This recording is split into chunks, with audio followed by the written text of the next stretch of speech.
जिस जगह पे ये कार्यक्रम रखा गया था वो आपकी अपनी जगह थी, डिबेट था।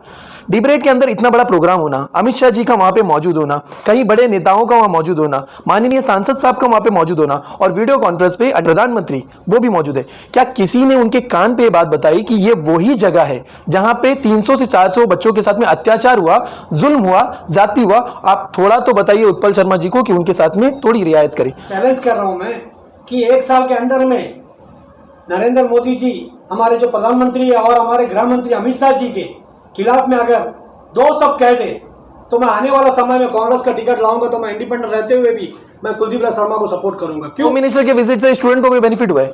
देखिए, होम मिनिस्टर की विजिट से स्टूडेंट्स को कोई बेनिफिट कुछ भी नहीं मिला है, कुछ भी नहीं मिला। सभी को नमस्कार। आज ये जो प्रेस कॉन्फ्रेंस बुलाया है, सबको पता होगा कि कल हमारे माननीय सांसद श्री कुलदीप राय शर्मा जी ने मन्नार घाट से लेकर के बम्बू फ्लैट तक का पद यात्रा किया। भारत जोड़ो यात्रा उसका नाम था, लेकिन हमको नहीं लगा कि भारत जोड़ो यात्रा था वो। हमें तो लगा कि मन्नार घाट से लेकर बम्बू फ्लैट तक जब पद यात्रा किया है तो आप लोग एक एक लोगों को ढूंढ के बताइए, उसमें से 15 से 20 लड़का हमारे विलेज का नहीं है।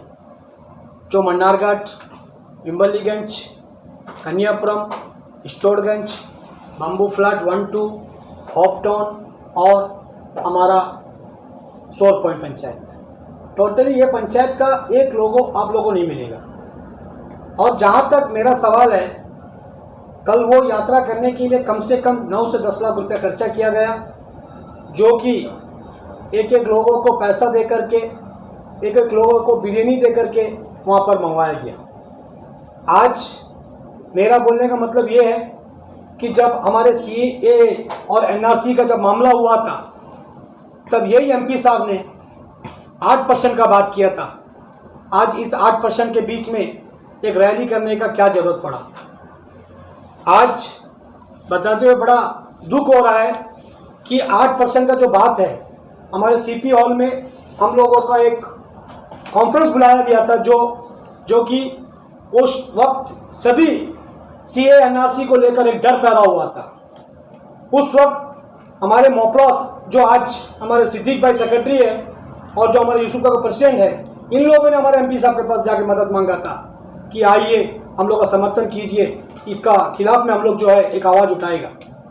बड़ा दुख का साथ कहना पड़ता है, मेंबर ऑफ पार्लियामेंट हम लोगों को वोट का गिनती में नहीं, 8% में हम लोग को लेकर के खड़ा कर दिया। 8% में बड़ा सोचने वाला बात है। आज हम भी एक मौपला है, आज हम लोगों के साथ जो बीता है हम वो बोल रहे हैं। हम उनका खिलाफ में बात नहीं कर रहे हैं, जो सच्चाई है, हकीकत है, वही मैं बोल रहा हूँ। आज मन्नार घाट से लेकर बम्बू फ्लैट तक जो रैली निकाला, यात्रा किया, ये यात्रा में यूथ कितना था? आज यूथ का मुद्दा 100% रिजर्वेशन को ले लो।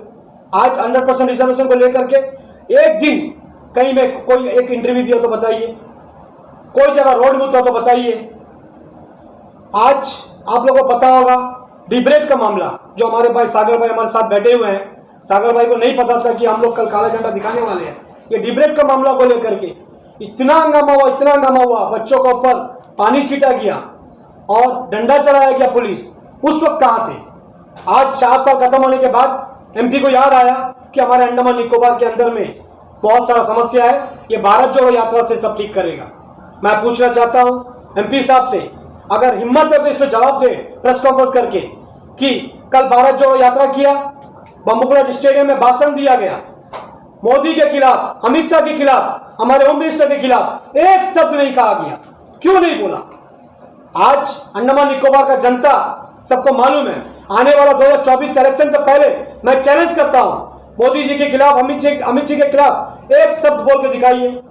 उनके खिलाफ में क्यों बात नहीं करते हैं? क्यों? सबको पता है क्या हो रहा है, सबको मालूम है क्या चल रहा है। आज भारत जोड़ो यात्रा जो कल निकाला गया, पता नहीं आप लोग मीडिया के माध्यम से मैं आपको बताना चाहता हूं, आप लोगों को पता चला नहीं चला नहीं मालूम, लेकिन एक एक लोगों को 300 से 200 रुपया और बिरयानी दे करके वहां पर आदमी लोगों को लेके आ गया।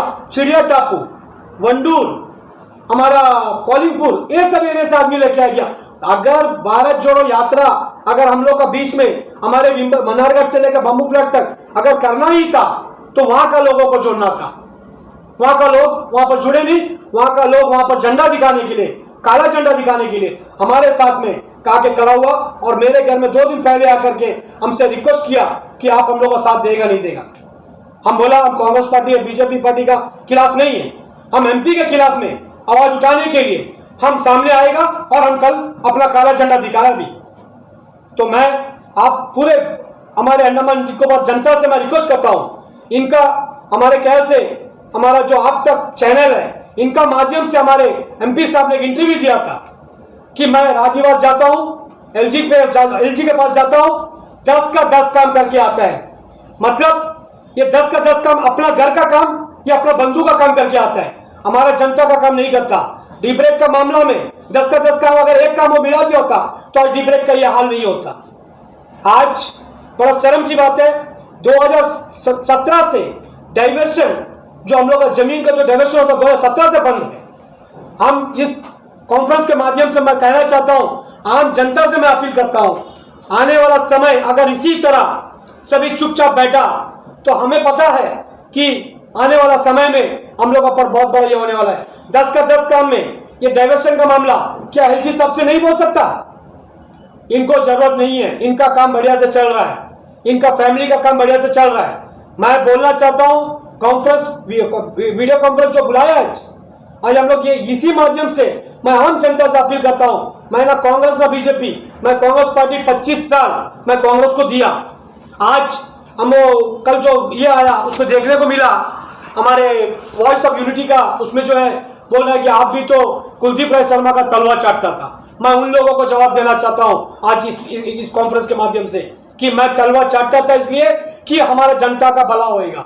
और हम लोग सोचा कि एक बार कुलदीप राय शर्मा जी को हम लोग एक बार एमपी बना के लेके आएगा। लेके आने के बाद आज आप लोग देख रहा है एक मुद्दा में सामने नहीं आ रहा है। और मेरा हुआ बात पंचायत से, जो हम कांग्रेस पार्टी रिजाइन करा, हमें बोल रहा है कि बागी बागी बागी। मैं बागी नहीं है, मैं खुद रिजाइन किया। आज का दिन में district president south Andaman Congress का बहुत बड़ा पोस्ट है, वो तक मैं त्याग पत्र दे करके हम जनता का सोच करके हमने त्याग पत्र दिया और जनता के बीच में आज भी मैं काम कर रहा हूं। मैं पूछना चाहता हूं आज जीवी पंथ का क्या हालत था?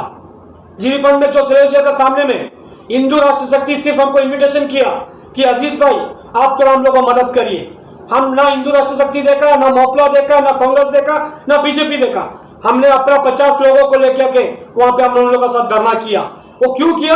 आम जनता के लिए किया। मेरा घर का कोई मेडिकल वहां नहीं जाता, मेरा अगर कोई बीमार होता तो सीधा हम लोग जाता चेन्नई, नहीं तो रीतिका, नहीं तो आगे चले जाता। हम जनता के लिए हम लोग चल का सामने में धमकी दिया। 1 घंटा का समय दिया गया। हिंदू राष्ट्र शक्ति का प्रेसिडेंट राकेश लाल जी, अंशुमन रॉय जी और हम लोग सब मिल करके 1 घंटा का समय दिया। डीएचएस में 1 घंटा के अंदर मैं वहां पर आया। आकर के उसके बाद मैं इस कॉन्फ्रेंस के माध्यम से हमारे अर्जुन शर्मा जी जो हेल्थ सेक्रेटरी है और हमारे डीएचएस के मुन्नी मैडम को मैं धन्यवाद देता हूं, जिन्होंने हम लोगों के धरना के बाद आज जीवीपंथ जाकर के देखिए कितना सुधार हो गया है। 2 हमारा कार्डियोलॉजिस्ट डॉक्टर को परमानेंट लिया गया, 6 डॉक्टर को स्पेशलिस्ट को लिया गया। ये सब हमारे धरने के बाद हुआ। क्यों नहीं होगा? काम करने से काम होएगा। हम यही अपील करता है, आने वाला समय जनता सोच समझ के अपना फैसला ले। हम आपको ये नहीं बोल रहे कि इनको वोट डालो उनको वोट डालो, ये नहीं बोल रहे। आते वक्त आने वाला जो टाइम रहेगा, आप लोग से रिक्वेस्ट है कि आने वाला जो भी समय हम लोग का जो भी मुद्दा है, बड़ा मुद्दा, हम आप लोगों के साथ करा रहेगा। हम पार्टी पॉलिटिक्स नहीं देखता। हम आज रिजाइन कर दिया कांग्रेस, तो बीजेपी भी और कांग्रेस भी मेरे लिए एक बराबर है। हम सभी को दूर रख करके हम अपना फैसला खुद करते हैं। अभी कल सोशल मीडिया में सुनने में आया कि अजीज भाई बागी है। मैं और एक बार उन लोगों को बताना चाहता हूं, अजीज भाई रिजाइन किया है और रिजाइन को एक्सेप्ट भी किया हमारा रंगलाल जी। और उसके बाद अजीज जी इंडिपेंडेंट घूम रहा है। इंडिपेंडेंट रहने से भी अजीज जी को कोई फर्क नहीं पड़ता।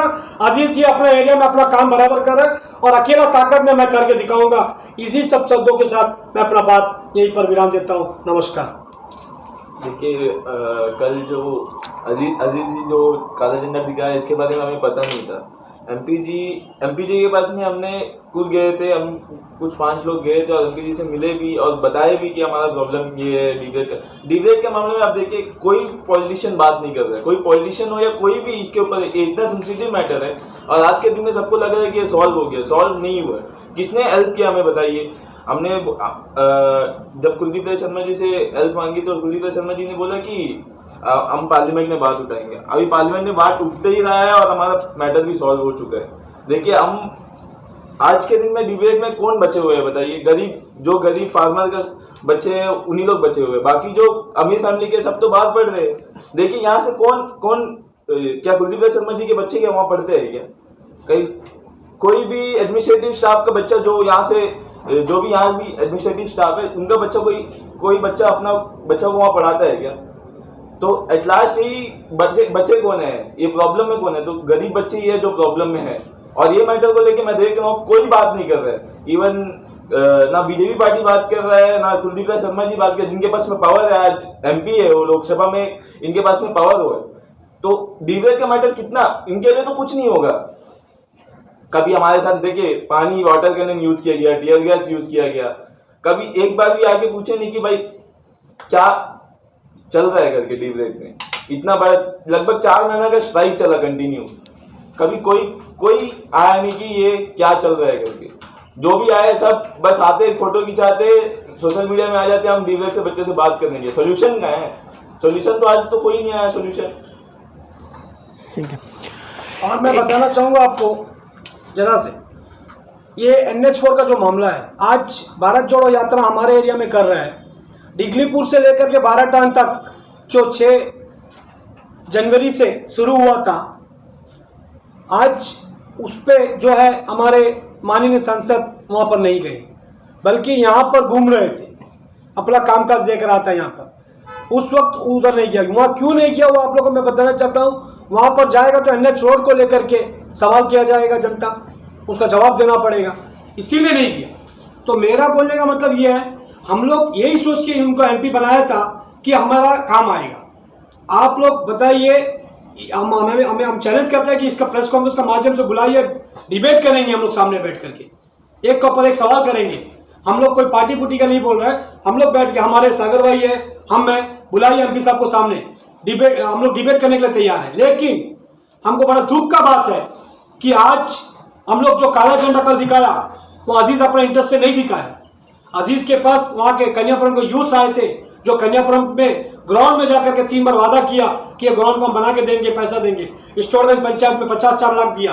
वो क्यों दिया मुझे पता है, सिर्फ और सिर्फ 8% को एडजस्ट कर रहे हैं। जो 8% का जो मुद्दा था उसको भटकाने के लिए 54 लाख रुपीज दे दिए। तो मेरा बोलने का मतलब ये है कि आज जनता सब जान चुका है। कल का पद यात्रा जो आप लोग भारत जोड़ो यात्रा जो बोला, उसमें आप लोग क्लियर कट बताइए, एक फोटो निकाल के दिखाइए, वहां का 10 से 15 यूथ अगर उसमें शामिल हुआ है तो आप लोग बोलिए। अजीज जी, इसमें एक सवाल हम ये करना चाहेंगे या तो उठाना चाहेंगे। आपने कहा कि आपने रिजाइन कर दिया है, पार्टी को छोड़ दिया है। बातें जो आप कर रहे हैं, सुर जो आपके लग रहे हैं, वो तो बगावती हैं। आप कह रहे हैं कि मैं बगावत नहीं कर रहा हूं, मैंने रेजिग्नेशन बकायदा दिया हुआ है। 2019 के इलेक्शन से पहले इसी सांसद महोदय के लिए घर घर जाके, गली गली जाके, गांव गांव जाके आप ही वोट मांगा करते थे। तो उस वक्त में सांसद साहब आपको बड़े सोने लगते थे, और आज इतने खराब क्यों लग रहे हैं? क्या हो गया है 4-5 सालों में कि सांसद साहब की बुराइयां इतनी बड़ी पहाड़ बन के आपके सामने आ गई है? हरीश जी, आपने अच्छा सवाल किया। इससे पहले भी मैंने कहा कि हम लोग 3 बार हारने के बाद, वो जब 3 बार हारे थे उस वक्त भी मैं उन्हीं का साथ था। जब 54 पर जिताया कि एक ही उम्मीद का साथ जिताया कि हम लोग आने के बाद हम लोग बच्चा लोग का भला होएगा। आप बताइए, आप अभी सोशल मीडिया हमारे घर से 1 साल से चला रहे हैं, 1 साल के अंदर में कितना एजुटेशन किया हो। एक भारत जोड़ो यात्रा वो क्या से कर, वो आपको भी पता होगा। 1 साल बचा हुआ है उनका फेस्टिवल आने के लिए, 1 साल, उसी के लिए अभी भारत जोड़ो यात्रा कर रहा है। आज हम लोग बताने की जरूरत नहीं है, हम लोग घर घर जाके, वृंदावन पंचायत से हम बिलोंग करते हैं। वृंदावन पंचायत के अंदर में जब बीजेपी का शासन चलता था, प्रधान जिला परिषद, उस वक्त में मैं बीजेपी से लीडिंग करके 333 वोट लीडिंग देके इनको मैंने वहां से जिताया। ठीक है, मेरे 2 सवाल इसमें और है अजीज जी, कि कल आपने जो प्रदर्शन किया काले झंडे लेके, लोकतांत्रिक अधिकार होता है, गांधी जी ने भी किया था और उसके बाद कई नेताओं ने किया था। ये लोकतंत्र की सबसे बड़ी खूबसूरती होती है कि इस तरह के प्रदर्शन किए जा सकते हैं। उस प्रदर्शन में आपने क्यों डिबेट के बच्चों को नहीं बुलाया, जिनका मुद्दा लेके आप चीख रहे थे, चिल्ला रहे थे और कह रहे थे कि डिबेट के बच्चों के साथ बुरा हुआ? क्यों उनको नहीं पुकारा आपने? देखो, एक बात मैं बताना चाहूंगा कि हम इससे पहले भी आपको बोल चुके हैं कि हम अपना सोच के लिए, अपने इसके लिए काम नहीं कर रहे हैं। मैं जो काम कर रहा हूँ जनता के लिए काम कर रहा हूँ। मुझे डिबेट का बच्चा से कोई लेना देना था, लेकिन मेरा सवाल यही था, जब डिब्रेक का बच्चा लोगों को जब पानी छीटा गया तब आप कहाँ गए थे? हमारा सवाल एकदम सही था, क्यों हम लोग वोट डाल के बनाए? हम लोग को दर्द है उसका। हमारा डिब्रेक का बच्चों से कोई कांटेक्ट नहीं है। हमें जैसी कल आप मीडिया में, सोशल मीडिया में काला झंडा दिखाया करके जब डाला, उसके बाद हमसे सागर भाई ने कांटेक्ट किया। इसने कहा कि हमको क्यों नहीं बुलाया, हम लोगों को भी बुलाना चाहिए। बस मेरे दो सवाल के साथ मैं रुकता हूं, एक अजीज जी से पूछूंगा और एक सागर जी से पूछूंगा, फिर मैं अपने सवाल को विराम दूंगा। अजीज जी, जिस तरह से आप प्रोटेस्ट कर रहे थे, आप प्रदर्शन कर रहे थे, पुलिस वालों ने सख्ती का प्रदर्शन किया। हो सकता है सेंट्रल मिनिस्टर आए, जो मंत्री आए, उस वक्त में ऐसे हालात देख सकते थे, लेकिन एक सांसद के लिए पुलिस वाले काले झंडे को छीना करे, जो खाकी वर्दी वाले छीन के धक्का धुक्की करे, इसको आप कहां तक जायज ठहराएंगे? ये तो सरासर गलत हुआ है। एक्चुअल प्रोटेस्ट करना हम लोग का अपना एक डेमोक्रेटिक कांग्रेस में हम लोग रहता है, तो हम लोग जो प्रदर्शन किया है आज, इसीलिए हम लोग जो है इसका काला झंडा दिखा के विरोध करने के लिए हमारा पुलिस भी उनका सपोर्ट में जाकर के हम लोग का झंडा छीना गया। और ऊपर से पुलिस खाली नहीं था, हमारे नाम कहकर मैं बताऊंगा, सुंदरम जी जो बम्बू फ्लैट में रहते हैं, वो हमारे लेडीज लोगों पर हाथ भी डाला गया। आज कौन से पद में है जी? कौन से पद में सुंदरम जी? सुंदरम जी जो उनका वाइफ जो जिला परिषद और वो एक्स जिला परिषद है, तो वो पहले बीजेपी कांग्रेस बोल के अभी लास्ट कुलदीप कांग्रेस में आया है। तो मेरा बोलने का मतलब यह है कि आज वो जो है हमारा लेडीज के ऊपर हाथ भी डाला गया, उसके लिए हम लोग कंप्लेंट भी दे दिया है, चाहे देना है उसके ऊपर भी इंक्वायरी होना है जल्दी, नहीं है तो उसके ऊपर भी हम लोग बहुत बड़ा आंदोलन करेंगे। अजीत जी, मेरा ये सवाल है कि जैसा अभी आपने कहा था कि कुलदीप राय शर्मा जी जो है कभी बीजेपी पार्टी के अगेंस्ट नहीं बोलते। इवन अभी अमित शाह जी जो आए थे, कांग्रेस के प्रेसिडेंट ने जो है प्रेस कॉन्फ्रेंस करके बताया था इतना करोड़ रुपए जो है खर्चा हुआ, और सीपीएम अन्य पार्टी वालों ने भी मतलब कहा था इवन प्रेस कॉन्फ्रेंस में कि इतना खर्चा हुआ, लेकिन कभी भी एमपी सर जो है बीजेपी पार्टी के खिलाफ एक शब्द नहीं बोलते। आखिर क्यों? उन्हें क्या अमित शाह जी से डर है, या मोदी जी से डर है, या यहाँ की एडमिनिस्ट्रेशन से डर है उन्हें? आप जैसे बताया, अभी हम तो उसी को लेकर के चैलेंज किया कि 2024 से पहले हमारे नरेंद्र मोदी जी और हमारे गृह मंत्री अमित शाह जी का बारे में अगर कुछ बोल करके 2024 में जाकर जनता से वोट मांगे तो मैं साथ खड़ा रहूंगा। क्यों? इसके लिए मैं इसलिए बोल रहा हूं कि आज हम लोग ओपोजिशन में हैं, आज हम इंडिपेंडेंट है, हम दोनों ओपोजिशन में, कांग्रेस का भी बीजेपी का भी। मैं चाहता हूं कि हमारा एमपी साहब, हमारे जो आप बताया जैसा हमारा अंडमान का पैसा इतना खर्च किया गया अमित शाह के ऊपर, तो इसके ऊपर क्यों सवाल ना उठाए? मैं चाहता हूं 1 साल बचा है। सर मैं आपको रोकना चाहूंगा, मैं आपको बता दूं, एमपी साहब जो है जब अमित शाह जी आए थे उस प्रोग्राम में अमित शाह जी के वहां पर कुलदीप राय शर्मा जी बैठे थे, और ऐसा आप कोई स्टेट में आप नहीं देखा जाएंगे जहां पर ऐसा अगेंस्ट पार्टी का जो भी मिनिस्टर आता है तो उस स्टेट का जो एमपी या जो भी अगेंस्ट वाला है वो वहां पर जो है प्रोग्राम में पार्टिसिपेट नहीं करता, लेकिन यहाँ पर जो है एमपी साहब जो है खुलेआम वहां पर बैठे थे। तो इसमें आपका क्या कहना है? वही तो मैं बोल रहा हूँ रोहित जी आपसे कि मतलब हम जो बोल रहे हैं ना कि चैलेंज कर रहा हूँ मैं कि 1 साल के अंदर में नरेंद्र मोदी जी हमारे जो प्रधानमंत्री और हमारे गृह मंत्री अमित शाह जी के खिलाफ में अगर 2 शब्द कह दे तो मैं आने वाला समय में कांग्रेस का टिकट लाऊंगा, तो मैं इंडिपेंडेंट रहते हुए भी मैं कुलदीप राय शर्मा को सपोर्ट करूंगा। क्यों? जनता के लिए आवाज बना है। आज हम लोग एक चीज वो सोच करके वोट डाला उनको कि आने वाला टाइम में ये तरह बच्चा लोग यहाँ पर बैठे हैं, माँ बाप कितना पैसा खर्चा करके बच्चे लोग को पढ़ाते हैं, शिक्षा बोल रहे हैं, शिक्षा की बात कर रहे हैं, माँ बाप अपना कितना पैसा लगाते हैं, कितना खर्च करते हैं बच्चा को एक सर्टिफिकेट मिलने के लिए। सर्टिफिकेट मिलने के बाद आज वो सर्टिफिकेट कोई काम का नहीं है। डिब्रेट का बच्चा का हाल सागर जी जो बताया, जो बच्चा लोग के साथ जो बीता, वो बच्चा उनका बच्चा का साथ तो कुछ नहीं हुआ। हमारे एमपी साहब का बच्चा जो है दोनों एमबीबीएस कर रहा है, बोल रहा है। सागर भाई भी पता है, हमको भी पता चला, दोनों एमबीबीएस कर रहा है, वो भी बाहर में कर रहा है। अंडमान से कुछ लेना देना नहीं है। सागर जी, मेरे इसमें एक सवाल है, जब अमित शाह जी आए थे, गृह मंत्री जी आए थे अंडमान निकोबार द्वीप समूह में, एक कार्यक्रम किया गया था, बहुत बड़ा कार्यक्रम था, परमवीर चक्रों के नाम पे जो शहीद है उनके नाम पे आइलैंड का नाम रखना, द्वीप समूह का, ये सब तो ठीक है, अलग एक विषय है। आपके विषय में आता हूं, जिस जगह पे कार्यक्रम रखा गया था वो आपकी अपनी जगह थी, डिब्रेट था। डिब्रेट के अंदर इतना बड़ा प्रोग्राम होना, अमित शाह जी का वहां पे मौजूद होना, कई बड़े नेताओं का वहां मौजूद होना, माननीय सांसद साहब का वहां पे मौजूद होना, और वीडियो कॉन्फ्रेंस पे प्रधानमंत्री वो भी मौजूद है। क्या किसी ने उनके कान पे ये बात बताई कि ये वही जगह है जहां पे 300 से 400 बच्चों के साथ में अत्याचार हुआ, जुल्म हुआ, जाति हुआ? आप थोड़ा तो बताइए उत्पल शर्मा जी को कि उनके साथ में थोड़ी रियायत करें। आपकी जानकारी में ऐसी कोई चीज़ है या होनी चाहिए थी? देखिए, जानकारी में तो पहला बात तो हुआ ही नहीं है, ये तो कंफर्म है, क्योंकि ये मैटर में आज तक यहाँ पब्लिक के लिए वीडियो कॉन्फ्रेंस में कोई बात नहीं कर रहा है, तो उनके सामने क्या ही बात करेंगे। और दूसरी बात रही बात डिबेट की, डिबेट में प्रोग्राम हुआ, ये सब देखिए कुछ भी प्रोग्राम होता है सब कुछ डिबेट में होता है और उनको पूरा कंट्रोलिंग उत्पल शर्मा जी को ही देते हैं, तो ये जगह से उनका और भी कनेक्शन जो है और बढ़ता है, पावर बढ़ता है, रुतबा बढ़ाया जा रहा है और ऊपर से बढ़ाया जा रहा है। और दूसरा चीज कि अभी डीम्ड यूनिवर्सिटी का आपने सुना होगा, डीम्ड यूनिवर्सिटी आ रहा है बहुत जल्द, उनका जो सैंक्शन वगैरह जो भी बिल वगैरह सब सैंक्शन हो गया है और इनको डीम्ड यूनिवर्सिटी लाने के लिए बहुत कोशिश किया जा रहा है कि ताकि वो पुराना जो डिबेट वाला मैटर, जो पुराना पांडिचेरी यूनिवर्सिटी से जो बात था उनको छिपाया जा सके। एबीवीपी आपके साथ है, वो कह रहे हैं डीम के खिलाफ हम खड़े हैं करके। देखिए एबीवीपी हमारे साथ हो या मैं, देखिए मैं किसी के साथ नहीं हूँ। आज के दिन में मैं 4 महीने प्रोटेस्ट किया, कोई मेरे साथ नहीं था। जो भी थे इंडिपेंडेंट थे, पॉलिटिशियन तो कोई मेरे साथ नहीं था, ना कोई हेल्प किया। हकीकत आपने देख ली। आपने जो है पहले एबीवीपी का पट्टा पहन के आपने वहां पर प्रोटेस्ट किया। आप गौर नहीं दिए होंगे, मैंने कभी पट्टा नहीं पहना। एबीवीपी ने मेरे को खुद प्रेसिडेंट बनाया, वहाँ का एक प्रोग्राम हुआ था, वो मैं उस प्रोग्राम में भी शामिल नहीं था। वो प्रोग्राम में मेरे को प्रेसिडेंट बनाया गया और मैं आज कोई भी वीडियो में देख लिया, एक भी वीडियो में मैंने अगर एबीवीपी का पट्टा पहना हो तो ये गलत है, ये गलत चीज है। मैं नहीं सागर जी, मैं इसमें एक चीज सिर्फ जोड़ना चाहूंगा। डीम यूनिवर्सिटी आ रही है, ये कहीं हद तक तयशुदा बात है, आने वाली है।